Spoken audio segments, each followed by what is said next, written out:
Welcome back to Fire Force Anime Review, episode number 33. This I'm reviewing the 7th episode of the anime, A Pair of One Eyes, and the 243rd chapter of the manga, Us Back in the Day. Now, this episode, believe it, basically what is that from? I did a little research on this. It has from chapters 129 131 and the first 3 pages of chapter 132, which means it's just about done finishing adapting Verse Holy Temple arc. Simply put, this one just basically has a lot of exposition. In terms of action, not really. They do have a couple of slight alterations from the manga. Mostly put for this episode, they keep a lot of the dialogue for the manga, which I thought was really good. They got most everything there, and now, in the case of the first 3 chapters, that kind of goes into basically what happened at the end of 131.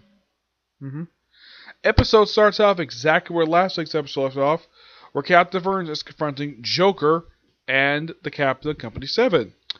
And they spend the next 5 minutes chatting. And it's revealed some stuff, basically, like finding some Holy Scripture, finding some paths to the Holy Temple. According to Captain Burns, there isn't any. He's found nothing except this one diary, which does basically confirm everything that basically Holy Temple said, except for Ruffles the First himself.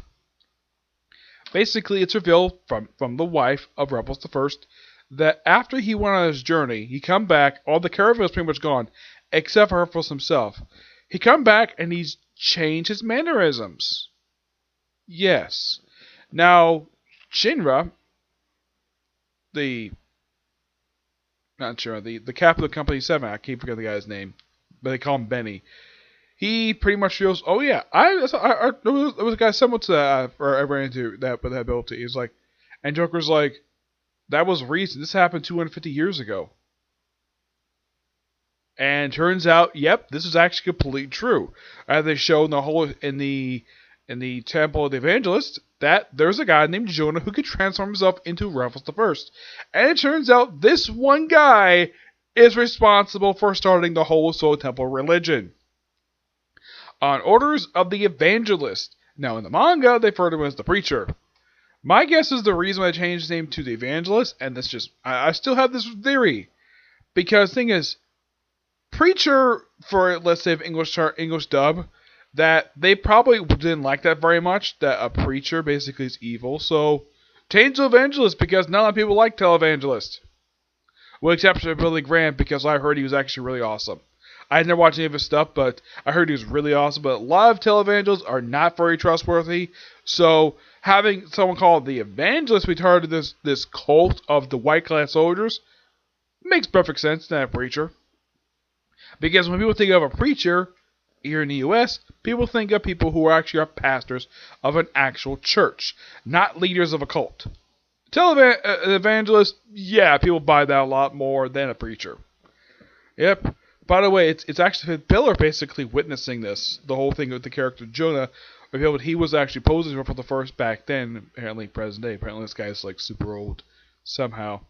And then, of course, well, basically, this is later forward to them via Joker and the cat. Well, basically, then we have this hilarious scene of Shinra basically walking through the hallway, and he runs to Iris. It's hinted at now. Now the thing is, Shinra basically has it where like almost all the girls in the series have fallen for him, and it's implied he has a thing for Iris. Yes, so he's kind of nervous around her, especially since the whole what happened with the Transpeninsula stuff. And he runs to Volk. He's like, "Oh, I had this new invention in the kitchen." Now there's this. Now I'll also point out that before Joker leaves, they do a slight censor here, where in the manga, the guy who beat up the guy Lee of the Shadows, like they actually show his actual head lie on the ground. In the anime, they kind of like black it out in a way where his head's just standing up instead of lying down, and it's basically done like that, and it basically is sort of a censor mode, which I think for me personally, didn't have a problem with it. It's an okay change.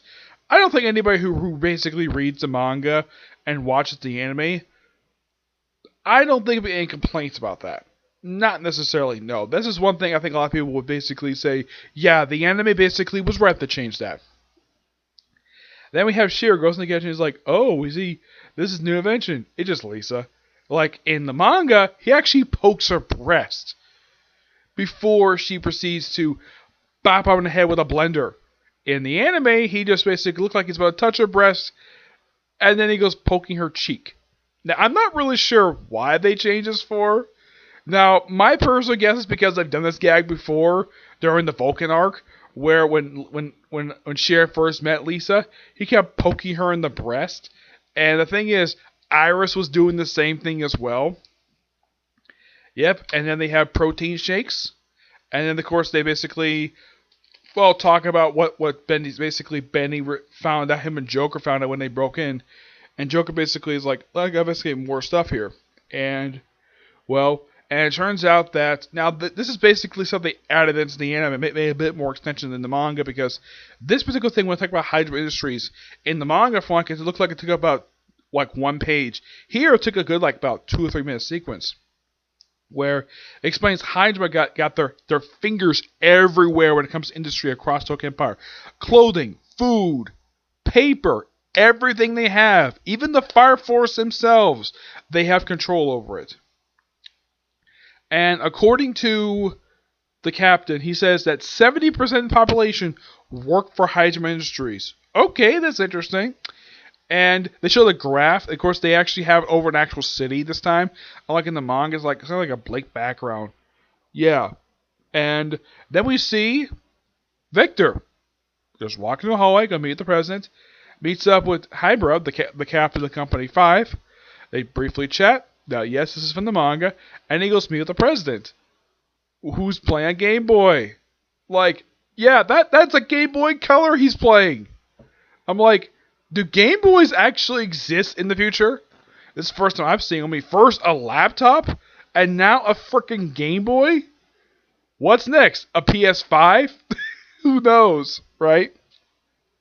And they chat briefly about his report.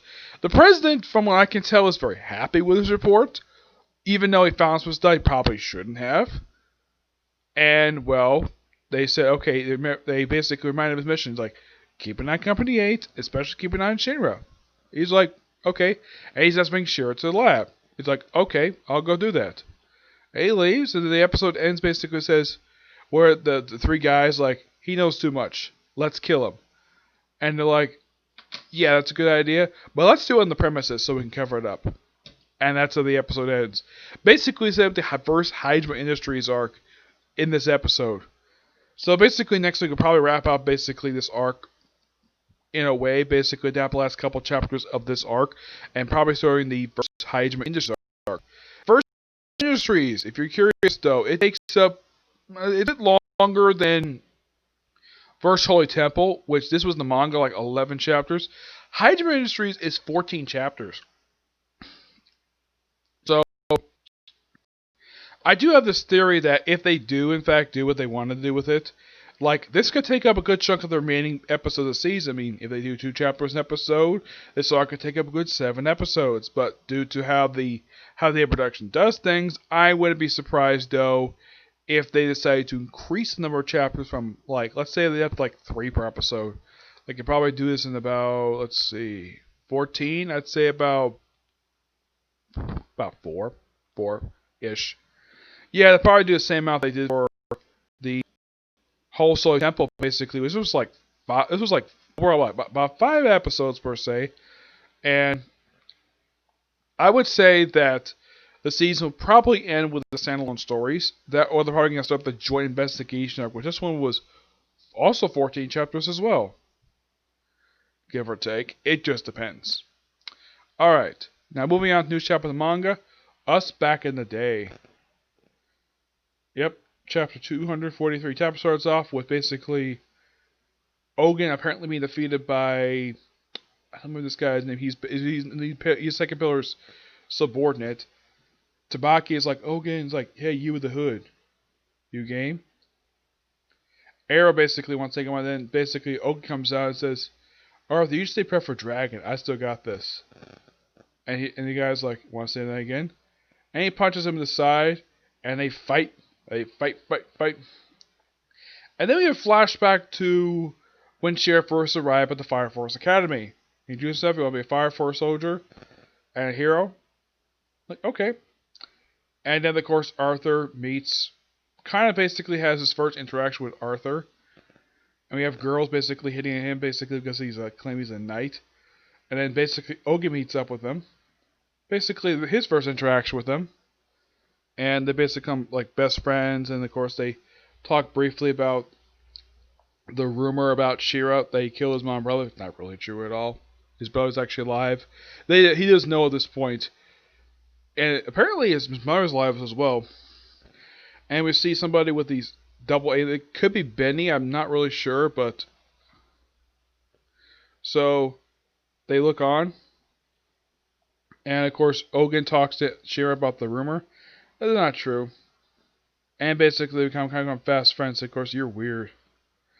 And the chapter ends basically with Ogun basically having to play a game of basketball. And you have She-Ra and Arthur are about heroes or knights.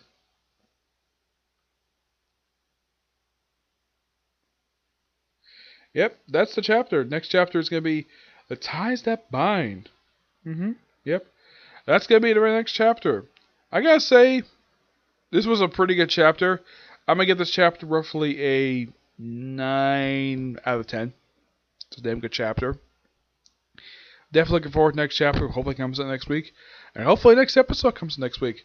But in the case of basically this arc, next arc, the Versailles Rangers, it just depends exactly how long it's going to last. Because I think that the current arc, the Versailles Temple, I think the chapter that was part of that arc, that wrapped up by next week and start the very next arc of the series. Yes. But in this case of this arc, well, what's going on for the series overall, it's good. I mean, it's only been like 13 episodes since the series started, since the season started. And they've already started they pretty much adapted from chapter 90. That's where they started. They kind of were finishing up the Japanese chapter because they kind of started it at the end of the previous season. And they went straight from there. And they've gone pretty much up to chapter like 132, which is interesting though they covered this much. Because in the first season, they covered up the first 90 chapters. And this season, they've kind of picked up where they left off here, like fully in the way, start from chapter 91, go straight to 131. Okay, that's like roughly, let's see, 10 plus 31. That's roughly 41 chapters in just 13 episodes, which is a lot, give or take, for the series. And who knows how far how far the season will go to. I have this theory they'll probably go to either Standalone Investigations. That's probably where it's going to stop at the chapters, or I don't think they're going to start the joint investigation this season. No, because it's like 14 chapters, and even though yes, they're going through another 14 chapters right now, there's only like 11 episodes left. So who knows? I mean, in the case of High Industries, if they do how they did previously, they're probably going to, let's say, well, finish this up basically episode 38. And they'll probably wrap it up by, I'd say, about 42, I'd say.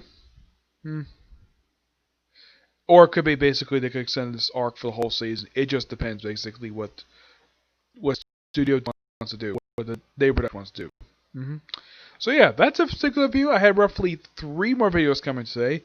Next one's going to be, is it wrong to try to get girls in a dungeon? Yes, that'll be next. Now, if you're curious though, why did I get a chance to do this review yesterday? Well, it got to like 11 o'clock, and I was getting kind of tired. That was simply the reason. It wasn't because I had to get up early in the morning. No, it was because I was actually tired. That was simply the reason why I didn't do this review last night. But doing it today, and then next is the Orange Girls Dungeon, and hopefully, depends on what time it airs.